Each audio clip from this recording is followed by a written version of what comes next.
Welcome back. Segment number 29 में हम बात करने वाले हैं कंस्ट्रक्टर्स के हवाले से। कुछ बात हम इस हवाले से पहले भी कर चुके हैं, लेकिन अभी हम इस पर डिटेल में डिस्कस करेंगे और उसके अलावा एक एग्जांपल के ज़रिए इसको समझने की कोशिश करेंगे कि कंस्ट्रक्टर्स क्या होते हैं, क्यों ज़रूरी हैं और डाट लैंग्वेज में इनका क्या किरदार है। नंबर 2 हम ये भी देखेंगे कि हमारे पास जो पैरामीटराइज कंस्ट्रक्टर्स हैं वो किस तरह के कंस्ट्रक्टर होते हैं और जो नेम्ड कंस्ट्रक्टर्स हैं वो किस तरह के कंस्ट्रक्टर्स हैं। इन कॉन्सेप्ट्स को हम कोशिश करेंगे कि जितना आसानी से हम इनको समझ सकें सबसे पहले समझ लें। अच्छा, सबसे पहले जो लास्ट सेगमेंट हमने जिसमें डिस्कस किया था किसी क्लास की प्रॉपर्टीज़ के हवाले से, और ख़ास तौर पे हमने उसकी दो एग्जांपल्स की बात की थी, दो डिफरेंट टाइप्स की बात की थी कि एक हमारे पास इंस्टेंस वेरिएबल्स होते हैं और दूसरे हमारे पास क्लास वेरिएबल्स होते हैं। तो अभी हमने उसी में हमने एक, आपको याद होगा, कंस्ट्रक्टर क्रिएट किया था जिसमें हमने काउंटर की वैल्यू को इंक्रीमेंट किया था। तो अभी हम उस सिंपलेस्ट फॉर्म ऑफ कंस्ट्रक्टर से शुरू करेंगे, इसके कॉन्सेप्ट को समझने की कोशिश करेंगे और फिर इन दोनों टाइप्स के बारे में डिटेल में बात करेंगे। So let's start. यहाँ पे मैंने अभी तक कोई कोड ज़्यादा नहीं लिखा, ये मेन फंक्शन है। नीचे मैंने क्लास क्रिएट की है एंगल के नाम से। तो लास्ट टाइम आपको याद होगा कि हमने एक कंस्ट्रक्टर क्रिएट किया था और उसका स्टाइल कुछ इस तरह से था कि मिसाल के तौर पे हमने ये बात की थी कि जैसे ये क्लास नेम है एंगल, तो हम इसी नेम से हम एक कंस्ट्रक्टर क्रिएट कर लेंगे और आगे उसको जैसे हम कोई मेथड डिफाइन करते हैं उस तरह हम डिफाइन कर लेंगे, यानी स्मॉल पैरेंथेसिस और उसके बाद कर्ली ब्रेसेस, जैसे कि हम किसी मेथड के लिए यूज़ करते हैं। तो ये आपका एक सिंपलेस्ट फॉर्म ऑफ कंस्ट्रक्टर है। ये एक ऐसा कंस्ट्रक्टर है जिसमें हम कोई वैल्यू भी पास नहीं कर रहे, ठीक है, विदाउट पैरामीटर। हमारे पास एक ये सिंपलेस्ट फॉर्म ऑफ कंस्ट्रक्टर है। यहाँ पे मिसाल के तौर पे अगर मैं प्रिंट करवा दूँ सिंपलेस्ट फॉर्म ऑफ कंस्ट्रक्टर, अभी देखिए मैंने यहाँ पे कोई प्रॉपर्टीज़ नहीं लिखी इस क्लास की, ना इंस्टेंस वेरिएबल्स ना क्लास वेरिएबल्स। इसके अलावा मैंने यहाँ पे कोई मेथड डिक्लेयर नहीं किया किसी भी किस्म का, सिर्फ मैंने इस क्लास में ये कंस्ट्रक्टर क्रिएट किया है विच इज़ विदाउट पैरामीटर। अभी मैं यहाँ पे क्या करता हूँ कि यहाँ पे हम इसका एक ऑब्जेक्ट ले लेते हैं और उस ऑब्जेक्ट का हम नाम रख लेते हैं, हमारे पास क्लास नेम है एंगल और इसके अगेंस्ट हम इसको डिफ़ाइन कर लेते हैं। तो हमने यहाँ पे इसका जो ऑब्जेक्ट है उसका हम नेम रख लेते हैं सिंपल एंगल और उसके बाद हम इसका ऑब्जेक्ट क्रिएट कर रहे हैं, यहाँ पे हम लिखेंगे न्यू और फिर इसके बाद क्लास नेम लिख देंगे, पैरेंथेसिस और सेमीकोलन। तो हमने एक ऑब्जेक्ट क्रिएट कर लिया जिसका हमने नाम रखा है सिंपल एंगल। ये नीचे हमें एक the value of the local variable simple angle isn't use, ठीक है, कोई इशू नहीं है। तो अभी हम इसको सिंपली रन करके देखते हैं कि क्या हमारे पास कोई। अच्छा, अब यहाँ पे देखिए हमारे पास आउटपुट आ रही है सिंपलेस्ट फॉर्म ऑफ कंस्ट्रक्टर। मैंने अभी इस ऑब्जेक्ट को सिर्फ क्रिएट किया है, जस्ट लाइक जैसे हम कोई वेरिएबल डिक्लेयर करते हैं। मैंने अभी तक इस ऑब्जेक्ट को कहीं पे यूज़ नहीं किया। इसी तरह से हमने इस क्लास में अभी तक कोई प्रॉपर्टी भी नहीं बनाई, जैसे हमने लास्ट एग्जांपल में देखी थी। तो हमने उसके थ्रू इंस्टेंस वेरिएबल्स को एक्सेस किया था या इनडायरेक्टली क्लास वेरिएबल को एक्सेस किया था। तो अभी हमने कुछ नहीं किया, सिर्फ एक ऑब्जेक्ट क्रिएट किया। तो मैंने लास्ट टाइम आपको बताया था कि जब हम ऑब्जेक्ट क्रिएट करते हैं तो उस वक्त जो कंस्ट्रक्टर है वो खुद ब खुद कॉल होता है। यहाँ पे एक और बात मैं आपको बताता चलूँ। अभी मिसाल के तौर पे मैंने यहाँ पे एक सिंपलेस्ट फॉर्म ऑफ कंस्ट्रक्टर यहाँ पे लिखा है, आसान सा, जिसमें कोई पैरामीटर पास नहीं किए और एक सिंपल सी प्रिंट स्टेटमेंट है।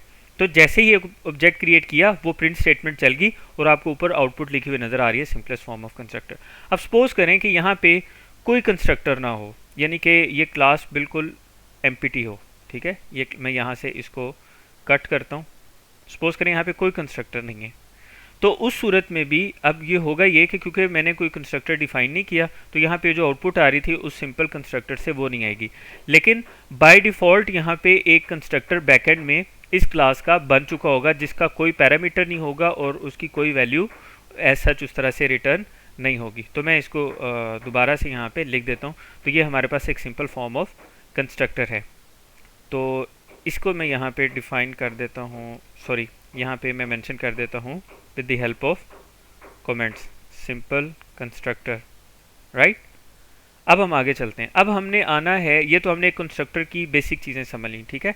इसी तरह हम ये जो पैरेंथेसिस हैं इसमें हम आर्गूमेंट्स भी, पैरामीटर्स भी पास कर सकते हैं, जैसे हमने बात की थी लास्ट टाइम जब हमने फंक्शंस की बात की थी। तो just like any other function और मेथड हम यहाँ पे आर्गूमेंट्स पास कर सकते हैं यहाँ से, यानी कि मेन फंक्शन से पैरामीटर्स पास कर सकते हैं। तो ये चीज़ भी की जा सकती है। तो अभी हमने इसको एक आसान तरीन फॉर्म में देखा। अब हम आगे चलते हैं। अब हम इस चीज़ को समझने की कोशिश करेंगे कि हमारे पास जो पैरामीटराइज कंस्ट्रक्टर्स हैं ये किस तरह के कंस्ट्रक्टर्स होते हैं। तो पैरामीटराइज कंस्ट्रक्टर्स बेसिकली हमारे पास ऐसे कंस्ट्रक्टर होते हैं जिसमें हम फॉर्मली क्या करते हैं कि वैल्यूज़ को सेट कर देते हैं।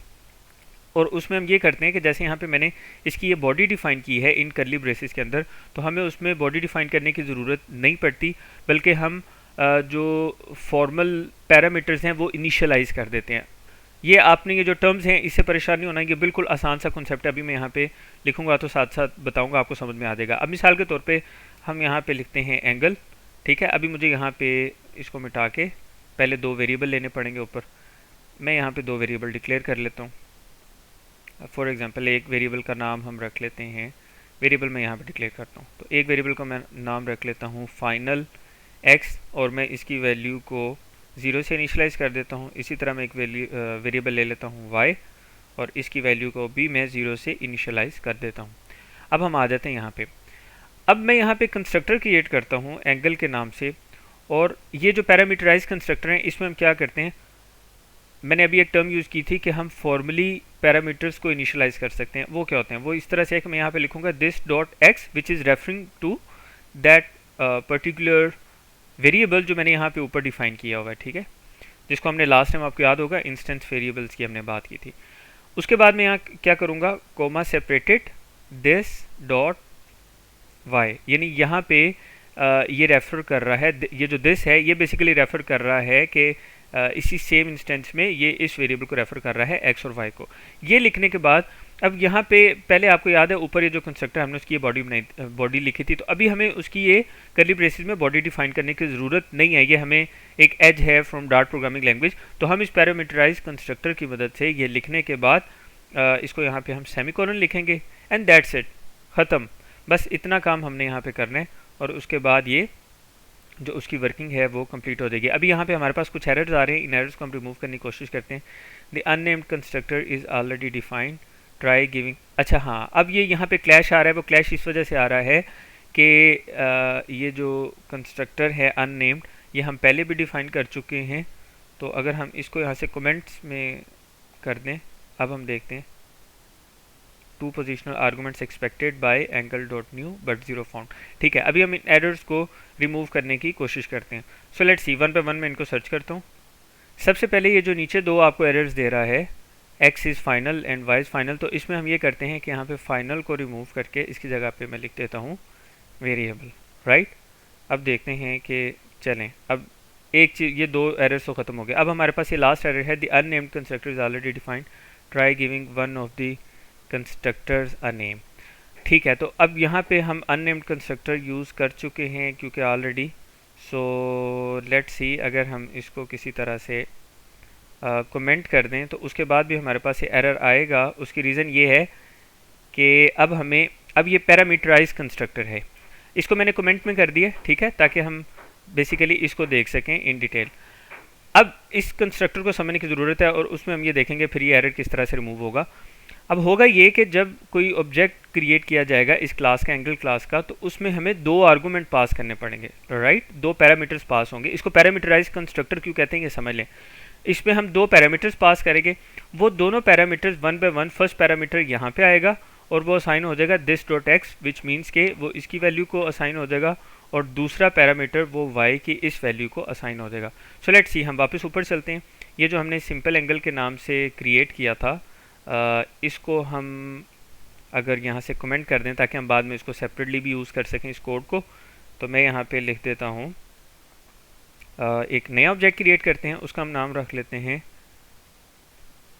पैरामीटराइज्ड, या पैरा लिख देता हूँ सिर्फ, पैरा एंगल, ताकि हम इसको थोड़ा समझ सकें। और फिर मैं यहाँ पे इसको कॉल कर लेता हूँ, दैट इज़ एंगल। अच्छा, अब मुझे यहाँ पे इसको दो आर्गूमेंट्स देने हैं, ठीक है, दो पैरामीटर पास करने हैं, क्योंकि यहाँ पे ये जो इसका कंस्ट्रक्टर यूज़ हो रहा है ये उसकी रिक्वायरमेंट है कि हमने इसमें दो पैरामीटर्स पास करने हैं। सो मिसाल के तौर पे मैं यहाँ पे पास करता हूँ 5 एंड 9, और यहाँ पे मैं सेमीकोलन यूज़ करता हूँ। अब देखें वन बाय वन आपके सारे जो एरर्स हैं वो रिमूव हो चुके हैं।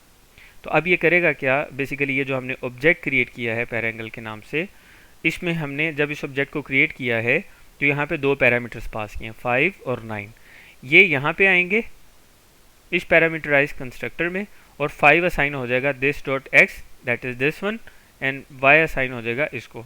अब क्योंकि अभी हम इसको आउटपुट में डिस्प्ले करेंगे तो ही हमें इसका पता चल सकेगा कि इसकी क्या आउटपुट आती है। तो लेट्स सी क्या ये वैल्यूज़ वहाँ पे सेट हुई हैं या नहीं, ये अभी हमने चेक करना है। तो हम उसके लिए क्या करेंगे, यही यूज़ कर लेंगे हमारा जो ऑब्जेक्ट है डॉट, हम इससे एक्सेस कर लेते हैं डॉट एक्स। ठीक है, मैं इसको यहाँ से कट कर रहा हूँ क्योंकि इसको हमें इसकी आउटपुट चाहिए, तो हम प्रिंट स्टेटमेंट यूज़ करेंगे और इसको यहाँ पे पेस्ट कर देंगे। ठीक है, सो लेट्स सी पहली वैल्यू हम रन करके देखते हैं। तो पहली वैल्यू आपके पास देखें 5 आ गई है। ठीक है, 5 कैसे आ गया अभी हमने डिस्कस किया है। इसी तरह से अगर मैं इसको कॉपी करके यहाँ पे पेस्ट कर दूँ तो यहाँ पे मैं लिख देता हूँ पैराएंगल डॉट वाई, यानी कि इस इंस्टेंस वेरिएबल को अब हमने एक्सेस किया है। और अब इसको रन करूँगा तो आप देखें 5 और 9 आ जाएगा। मैं यहाँ पे वैल्यूज़ चेंज कर देता हूँ, पहली वैल्यू कर देता हूँ 83, दूसरी वैल्यू कर देता हूँ 91। लेट्स सी, मैंने रन किया, ये आ गया 83 और 91। अब आप इसका स्ट्रक्चर समझ रहे हैं, ये क्या कर रहा है बेसिकली।